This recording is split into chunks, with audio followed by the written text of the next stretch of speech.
Hello football fans.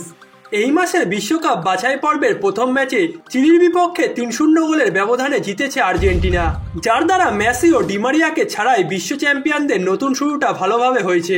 তবে ম্যাচটিতে individually কে কেমন perform করলো সেই বিষয়ে আজকের এই ভিডিওটিতে কথা বলবো। শুরুটা করব ম্যাচে আর্জেন্টিনার হয়ে গোল করা তিনজন খেলোয়াড় Alexis Mac Allister, Julian Alvarez ও পাওলো দিবালাকে দিয়ে।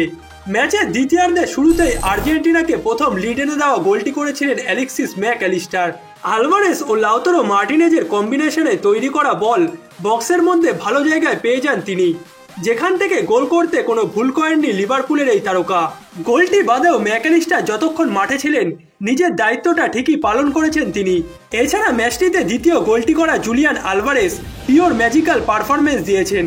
ডি বক্সের বাইরে থেকে বাপায় জোরালো শটে একটি অসাধারণ গোলের পাশাপাশি অ্যালেক্সিস ম্যাক অ্যালিস্টারের করা গোলটিতে অ্যাসিস্ট করেছেন তিনি।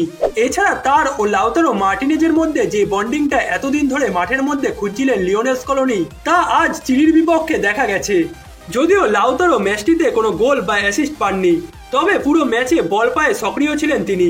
বিশেষ করে প্রথম গোলটিতে তিনি নিজে শট না নিয়ে শুধুমাত্র ফলসের মাধ্যমে অ্যালেক্সিস ম্যাক অ্যালিস্টারের জন্য যে বলটি তৈরি করে দিয়েছিলেন তা সত্যি দেখার মতো ছিল। এছাড়া পাওলো দিবালা, যে কিনা ম্যাচে বদলি হয়ে মাঠে নেমে গোল করেছেন, তার প্রশংসাও করতে হবে। বিশেষ করে যে অ্যাঙ্গেল থেকে তিনি বলটি ফিনিশ করে এসেছেন তা সত্যি অসাধারণ ছিল। এছাড়া ডিফেন্সে আলাদা করে ক্রিশ্চিয়ান রোমেরোর পারফরমেন্সের কথাও বলতে হবে।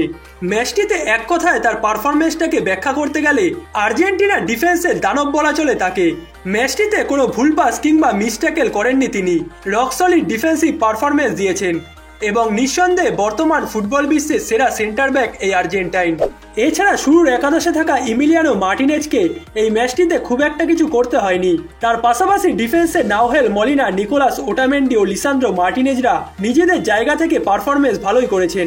ম্যাচটিতে মিডফিল্ডার হিসেবে শুরু করা নিকোলাস গঞ্জালেস ইনজুরি নিয়ে মাঠ ছেড়েছেন। ম্যাচের দ্বিতীয়ার্ধে শুরুতেই অ্যালেক্সিস ম্যাক অ্যালিস্টার প্রথম গোলটি করার পরই তিনি ইনজুরিতে পড়েছেন, যার কারণে তখনই তাকে তুলে জিওভানি লো চেলসোকে মাঠে নামিয়েছিলেন লিওনেল স্কলোনি। এছাড়া মাঝমাঠে রদ্রিগো ডি পল বরাবরের মতো অসাধারণ পারফর্ম করেছেন। তার পাশাপাশি এনজো ফার্নান্দেসও প্রথমার্ধে কিছুটা স্ট্রাগল করলেও ম্যাচের দ্বিতীয়ার্ধে ভালো পারফর্ম করেছেন। এমনকি ম্যাচে আর্জেন্টিনা দ্বিতীয় গোলটিতে তার অবদান ছিল। হাই প্রেসিং এর মাধ্যমে তিনি চিলির বক্সের সামনে থেকে তাদের ডিফেন্ডারদের পা দিয়ে বল আদায় করে নিয়েছিলেন এবং সেখান থেকে জিওভানি লো চেলসো বল বাড়িয়ে দিয়েছিলেন জুলিয়ান আলভারেজকে এবং জুলিয়ান আলভারেজ বক্সের বাইরে থেকে আর্জেন্টিনার হয়ে দ্বিতীয় গোলটি করেছিলেন। এছাড়া ম্যাচে পরবর্তী সময় বদলি হয়ে মাঠে নামা জিওভানি লো চেলসো ভালো পারফর্ম করেছেন। অ্যাঞ্জেল ডিমারিয়ার আইকনিক 11 নম্বর জার্সিটি পরে আজ মাঠে নেমেছিলেন জিওভানি লো চেলসো, যেখানে তিনি আলভারেজের করা গোলটিতে অ্যাসিস্ট করেছেন। এছাড়া পরবর্তী সময় মার্কোস আকুনাও বদলি হয়ে মাঠে নেমে ভালো খেলেছেন। তার পাশাপাশি ভ্যালেন্টাইন কাস্তেলানোস আজ আর্জেন্টিনার জার্সিতে অভিষিক্ত হয়েছেন।